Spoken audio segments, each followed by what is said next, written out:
All right, and we're live. Thanks so much for joining. So I'm going to be reading The 7 Spiritual Laws of Success. I love this book. It's been in my life for, I want to say, over 20 years. I saw Deepak Chopra speak live around 20 years ago and encountered this book around that same time. And it's just been a great figure, brought lots of wisdom into my life. I love his teachings, and I tend to come back to this book every once in a while and really try to embody its teachings. It's a beautiful book, 7 chapters, each one relatively short. And I think what I'll do is I'll make 7 different videos and make each one, I'll just read a chapter and kind of talk about it a little bit. If you guys want to share anything in the chat while we go, any reflections, you're welcome to. And oops, let me turn that off. And yeah, let's go for it. Why don't we start with a little meditation? So I've practiced meditation over 20 years now. I've recently started teaching meditation. So I'm still easing into being a meditation teacher. So let's start with a little, maybe like a 1-minute guided meditation, and I'll just sort of work at grounding into this present moment right here. So let's see. So start by just kind of feeling your feet on the ground. Feel your butt in the chair, and allow yourself to arrive here in this moment. Take a deep breath into your belly. It's nice to inhale through your nose when you meditate and exhale through your mouth.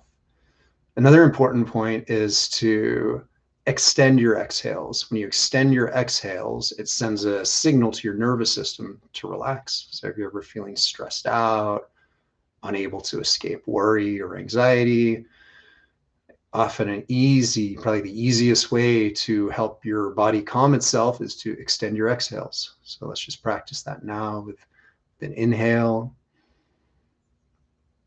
and then an extended exhale through your mouth. Oops, don't know why I can't turn off these alerts. Hold on a second.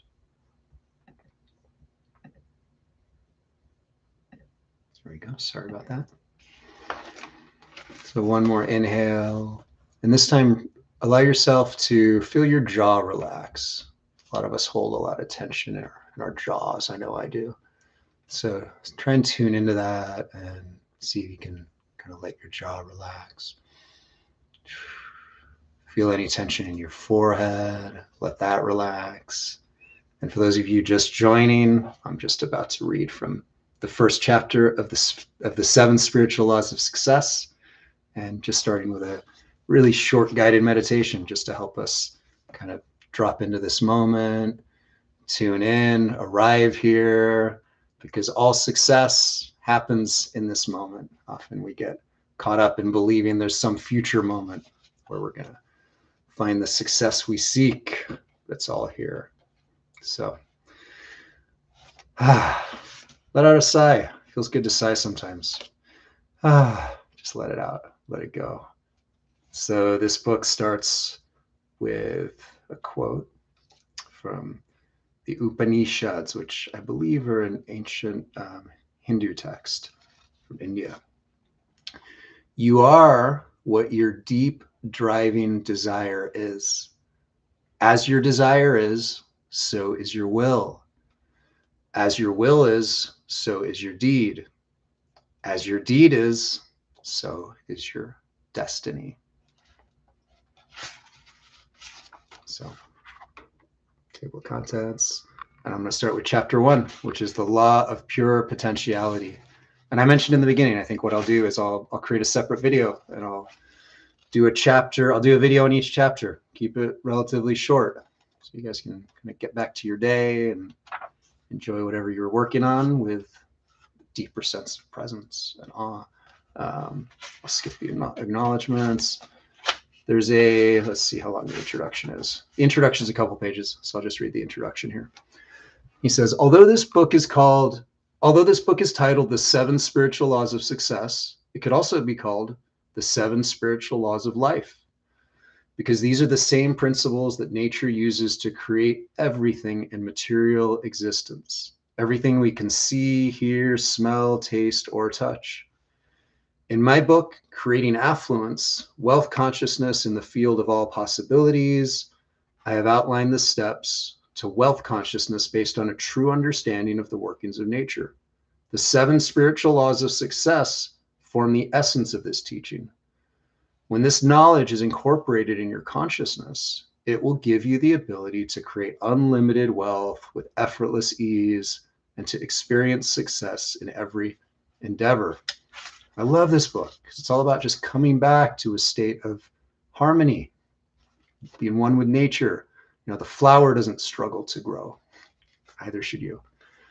Success in life could be defined as the continued expansion of happiness and the progressive realization of worthy goals. Ability to fulfill your desires with effortless ease. I love that definition. And yet, success, including the creation of wealth, has always been considered to be a process that requires hard work and is often considered to be at the expense of others. See that all around the world, right? We need a more spiritual approach to success and to affluence, which is the abundant flow of all good things to you. With the knowledge and practice of spiritual law, we put ourselves in harmony with nature and create with carefreeness, joy, and love. And thanks so much for joining live, by the way. I'd love to know if you guys are familiar with this book. Feel free to say hi in the chat. I'd love to know where you guys are based as well. There are many aspects to success. Material wealth is only one component. This is important, right? Moreover, success is a journey, not a destination. Material abundance in all its expressions happens to be one of those things that makes the journey more enjoyable. True. Nothing wrong with material abundance, right? But success also includes good health, energy, enthusiasm for life, fulfilling relationships, creative freedom, emotional and psychological stability, sense of well-being, and peace of mind. I'm shivering, by the way. I don't know if it's nervous or because it's actually really cold this morning where I live. But I'm grateful to be doing this. Even with the experience of all these things, we will remain unfulfilled unless we nurture the seeds of divinity inside us. In reality, we are divinity in disguise. And the gods and goddesses in embryo that are contained within us seek to be fully materialized. I love that. True success is therefore the experience of the miraculous. A great definition of success. It is the unfolding of the divinity within us. It is the perception of divinity wherever we go and whatever we perceive, in the eyes of a child, in the beauty of a flower, in the flight of a bird.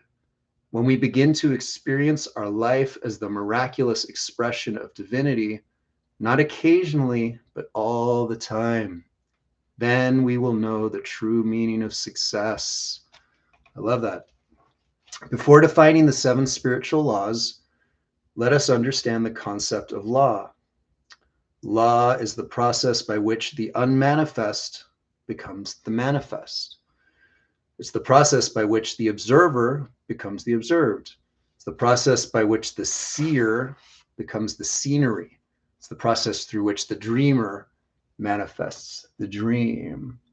That's a great emoji that you shared there. Creation, everything that exists in the physical world is the result of the unmanifest transforming itself into the manifest. Everything that we behold comes from the unknown, right? We dream our reality into existence. Everything we see started as an idea.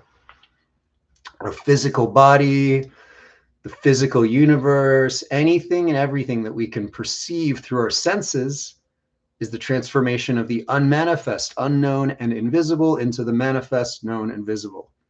The physical universe is nothing other than the self curving back within itself to experience itself as spirit, mind, and physical matter. Excuse me. In other words, all processes of creation are processes through which the self or divinity expresses itself. Consciousness in motion expresses itself as the objects of the universe in the eternal dance of life. I'm getting eager to get to chapter 1, but We're almost done. This is almost the end of the intro. The source of all creation is divinity, or the spirit. The process of creation is divinity and motion, or the mind, and the object of creation is the physical universe, which includes the physical body. These three components of reality, spirit, mind, and body, or observer, the process of observing, and the observed, are essentially the same thing. They all come from the same place, the field of pure potentiality, which is purely unmanifest. The physical laws of the universe are actually this whole process of divinity in motion, or consciousness in motion. When we understand these laws and apply them in our lives, anything we want can be created. Because the same laws that nature uses to create a forest or a galaxy or a star or a human body can also bring about the fulfillment of our deepest desires. Now, let's go over the 7 spiritual laws of success and see how we can apply them in our lives. That's what we're all here for. I'm gonna have a drink of water first. You guys ready? Let's start with chapter 1. Chapter 1. So the first spiritual law is the law of pure potentiality. And it starts with a little, I don't know what to call this, just a little passage. The source of a little poetic phrase. The source of all creation is pure consciousness, pure potentiality, seeking expression from the unmanifest to the manifest. And when we realize that our true self is one of pure potentiality, we align with the power that manifests everything in the universe. What does that mean? We're all connected to the source of all creation.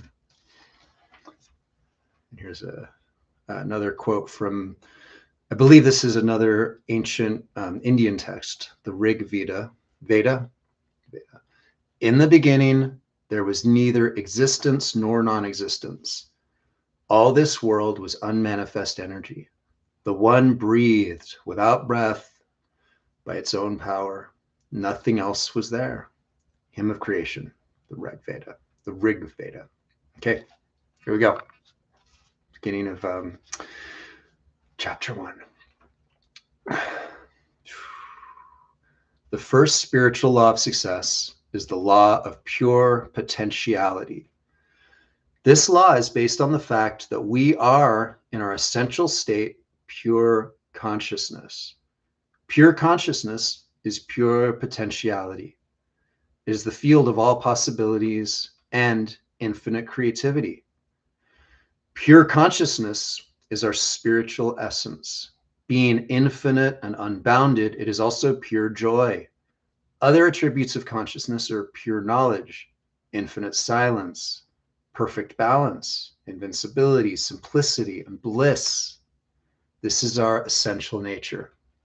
Our essential nature is one of pure potentiality. We're all capable of anything. We're infinite. When you discover your essential nature and know who you really are, in that knowing itself is the ability to fulfill any dream you have, because you are the eternal possibility, the immeasurable potential of all that was, is, and will be. The law of pure potentiality could also be called the law of unity, because underlying the infinite diversity of life is the unity of one all-pervasive spirit. There's no separation between you and this field of energy. The field of pure potentiality is your own self. And the more you experience your true nature, the closer you are to the field of pure potentiality. The experience of the self, or self-referral, means that our internal reference point is our own spirit, not the objects of our experience. The opposite of self-referral is object referral. In object referral, we are always influenced by objects outside of the self, which includes situations, circumstances, people, and things. In object referral, we are constantly seeking the approval of others.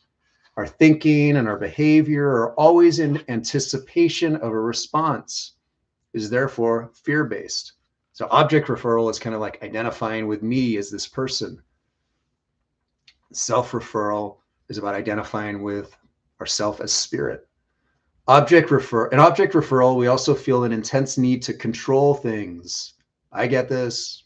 Do you get this? We feel an intense need for external power, the need for approval, the need to control things, and the need for external power or needs that are based on fear.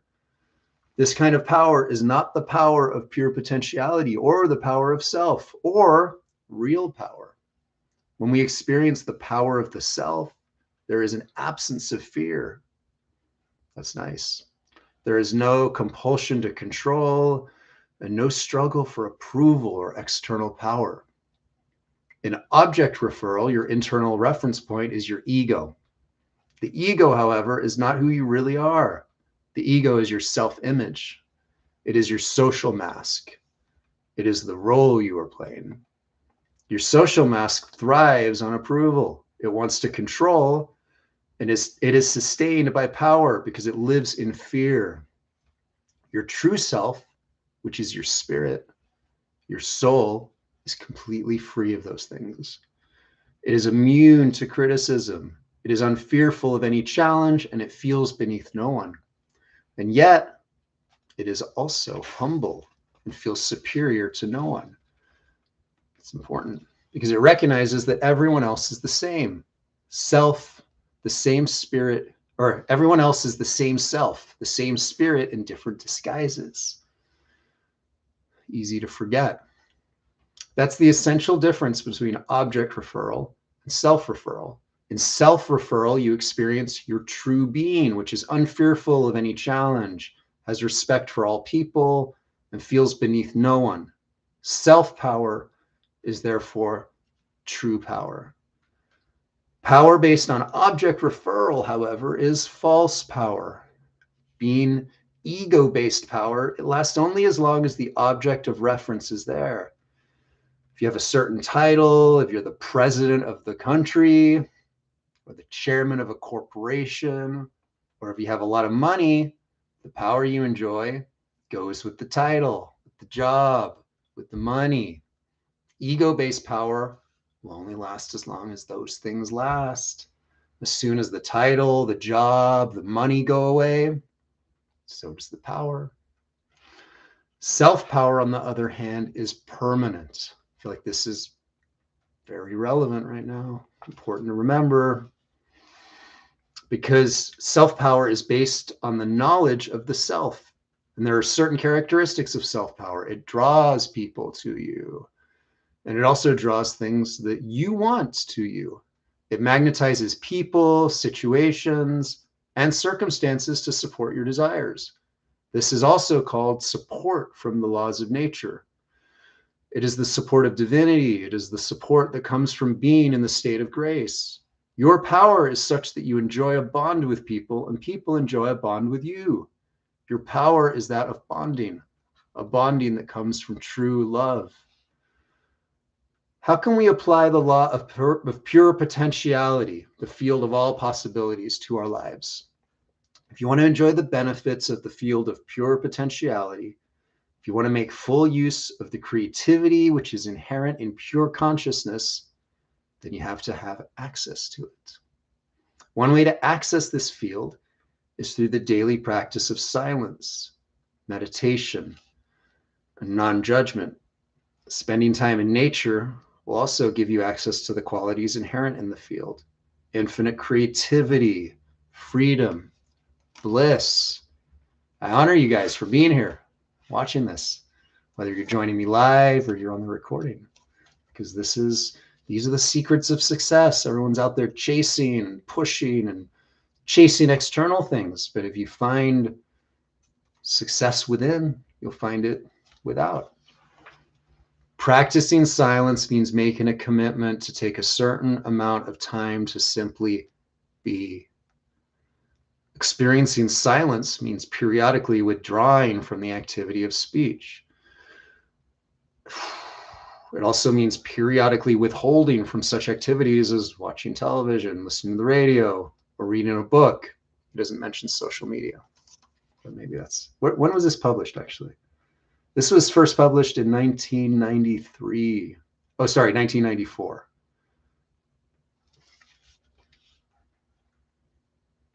before social media. If you never give yourself the opportunity to experience silence, this creates turbulence in your internal dialogue. Set aside a little time every once in a while to experience silence. Or simply make a commitment to maintain silence for a certain period each day. You could do it for 2 hours, or if that seems like a lot, do it for a 1 hour period. And every once in a while, experience silence for an extended period of time, such as a full day or 2 days or even a whole week. What happens when you go into this experience of silence? Initially, your internal dialogue becomes even more turbulent. You guys ever experienced this? You sit down to meditate and your mind just goes crazy. And you're like, I can't meditate. My mind's just insane. I'll read that again. Initially, your internal dialogue becomes even more turbulent. You feel an intense need to say things. I've known people who go absolutely crazy the first day or two when they commit themselves to an extended period of silence. A sense of urgency and anxiety suddenly comes over them. But it's important, as they stay with the experience, their internal dialogue begins to quieten. And soon the silence becomes profound. This is because after a while, the mind gives up. It realizes there's no point in going around and around if you, the self, the spirit, the choice maker, are not going to speak, period. Eventually your mind will let go, right? It's like, it's not going to listen to me. Then, as the internal dialogue quietens, I still don't know how to pronounce that word. You begin to experience the stillness of the field of pure potentiality. It's kind of like getting to what's behind all your thoughts. Practicing silence periodically, as it is convenient to you, is one way to experience the law of pure potentiality. Spending time each day in meditation is another. Ideally, you should meditate at least 30 minutes in the morning and 30 minutes in the evening. Through meditation, you will learn to experience the field of pure silence and pure awareness. And that field of pure silence is the field of infinite correlation, the field of infinite organizing power, the ultimate ground of creation, where everything is inseparably connected with everything else. In the fifth spiritual law, the law of intention and desire, you will see how you can introduce a faint impulse of intention in this field. And the creation of your desires will come about spontaneously. But first, you have to experience stillness. Stillness is the first requirement for manifesting your desires, because in stillness lies your connection to the field of pure potentiality that can orchestrate an infinity of details for you. Imagine throwing a little stone into a still pond and watching it ripple. Then after a while, when the ripples settle down, perhaps you throw another little stone. That's exactly what you do when you go into the field of pure silence and introduce your intention. In this silence, even the faintest intention will ripple across the underlying ground of universal consciousness, which connects everything with everything else. If you do not experience stillness in consciousness, if your mind is like a turbulent ocean, you could throw the Empire State Building into it and you wouldn't notice a thing. In the Bible is the expression, "Be still and know that I am God." This can only be accomplished through meditation.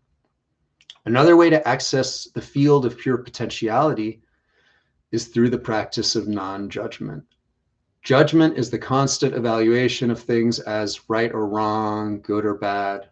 When you're constantly evaluating, classifying, labeling, analyzing, you create a lot of turbulence in your internal dialogue. This turbulence constricts the flow of energy between you and the field of pure potentiality. You literally squeeze the gap between thoughts. The gap is your connection to the field of pure potentiality. That's key, right? Our access to what he's talking about, this field of pure potentiality, exists between our thoughts. So don't rush your thoughts. I love that idea of squeezing the gap between thoughts. Enjoy the gap between thoughts. That's where the bliss is. That's where the joy is. That's where our connection is to what he's talking about. He says the gap is your connection to the field of pure potentiality. It is that state of pure awareness, that silent space between thoughts, that inner stillness that connects you to true power. And when you squeeze the gap, you squeeze your connection to the field of pure potentiality and infinite creativity. There's a prayer in A Course in Miracles that states, "Today I shall judge nothing that occurs." You ever had a day where you judge nothing? It's not easy. It's a good practice. Non-judgment creates silence in your mind. It is a good idea, therefore, to begin your day with that statement. And throughout the day, remind yourself of that statement each time you catch yourself judging. If practicing this procedure for the whole day seems too difficult, then you may simply say to yourself, for the next 2 hours, I won't judge anything. Or for the next hour, I will experience non-judgment. And you can extend it gradually. How about if we say, for the rest of this video, I will practice non-judgment. I'm going to practice non-judgment. Through silence, through meditation, and through non-judgment, you will access the first law, the law of pure potentiality. So non-judgment is our path or gateway to connect with the field of pure potentiality. Once you start doing that, you can add a fourth component to this practice, and that is regularly spending time in direct communion with nature. Spending time in nature enables you to sense the harmonious interaction of all the elements and forces of life and gives you a sense of unity with all life. Whether it be a stream, a forest, a mountain, a lake, or the seashore, that connection with nature's intelligence will also help you access the field of pure potentiality. So spend time in nature to access that field. Find silence, notice the gap between thoughts, practice suspending judgment. You must learn to get in touch with the innermost essence of your being. This true essence is beyond the ego. It is fearless, it is free, it is immune to criticism. It does not fear any challenge. It is beneath no one, superior to no one, and full of magic, mystery, and enchantment. Access to your true essence will also give you insight into the mirror of relationship, because all relationship is a reflection of your relationship with yourself. For example, if you have guilt, fear, and insecurity over money or success or anything else, then these are reflections of guilt, fear, and insecurity as basic aspects of your personality. No amount of money or success will solve these basic problems of existence. Let me read that again. No amount of money or success will solve these basic problems of existence. Only intimacy with the self will bring about true healing. And when you are grounded in the knowledge of your true self, when you really understand your true nature, you will never feel guilty, fearful, or insecure about money or affluence or fulfilling your desires, because you will realize that the essence of all material wealth is life energy. It is pure potentiality, and pure potentiality is your intrinsic nature. This is such a good passage to come back to if you ever get stressed about money, as I do sometimes. There's no need to worry about money, because when we worry about it, we block the flow. And no amount of money will stop, as he makes a great point, right? No amount of money or success will stop the feelings that are inside of us. We've got to heal ourselves first. Pure potentiality is your intrinsic nature. As you gain more and more access to your true nature, you will also spontaneously receive creative thoughts. This is great, because the field of pure potentiality is also the field of infinite creativity and pure knowledge. Franz Kafka, the Austrian philosopher and poet, once said, "You need not leave your room. Remain sitting at your table and listen. You need not even listen. Simply wait. You need not even wait. Just learn to become quiet and still and solitary. The world will freely offer itself to you to be unmasked. It has no choice. It will roll in ecstasy at your feet." I love that. Don't need to try so hard. The affluence of the universe, the lavish display and abundance of the universe is an expression of the creative mind of nature. The more tuned in you are to the mind of nature, the more you have access to its infinite, unbounded creativity. But first, you have to go beyond the turbulence of your inner dialogue to connect with that abundant, affluent, infinite creative mind. And then you create the possibility of dynamic activity while at the same time carrying the stillness of the eternal, unbounded, creative mind. This exquisite combination of silent, unbounded, infinite mind, along with dynamic, bounded, individual mind, is the perfect balance of stillness and movement simultaneously that can create whatever you want. This coexistence of opposites, stillness and dynamism at the same time, makes you independent of situations, circumstances, people, and things. I love the idea of, like, if you're building a business, if you're doing something that requires creativity, best place to access it is through stillness. When you quietly acknowledge the exquisite coexistence of opposites, you align yourself with the world of energy, the quantum soup, the non-material, non-stuff that is the source of the material world. This world of energy is fluid, dynamic, resilient, changing, forever in motion, and yet it is also non-changing, still, quiet, eternal, and silent. Stillness alone is the potentiality for creativity. Movement alone is creativity restricted to a certain aspect of its expression. But the combination of movement and stillness enables you to unleash your creativity in all directions, wherever the power of your attention takes you. So I think what he's saying is, like, don't reject the turbulence of the mind, accept it, accept the chaos of the mind and what lies behind it. Wherever you go in the midst of movement and activity, carry your stillness within you. Then the chaotic movement around you will never overshadow your access to the reservoir of creativity, the field of pure potentiality. Okay, now the next part of this chapter. Let me see how much is left. Oh, this is the end of it. Okay, it's the last page. And the last page, he has a section called Applying the Law of Pure Potentiality. He says, I will put the law of pure potentiality into effect by making a commitment to take the following steps. And repeat this within yourself. I will put the law of pure potentiality into effect by making a commitment to take the following steps. This is what we have to do to apply the law of pure potentiality in our lives. This is it. We're almost done. So pay attention. This is the most important part. This is how we act on what we just learned. And there's, there's 3 parts to this.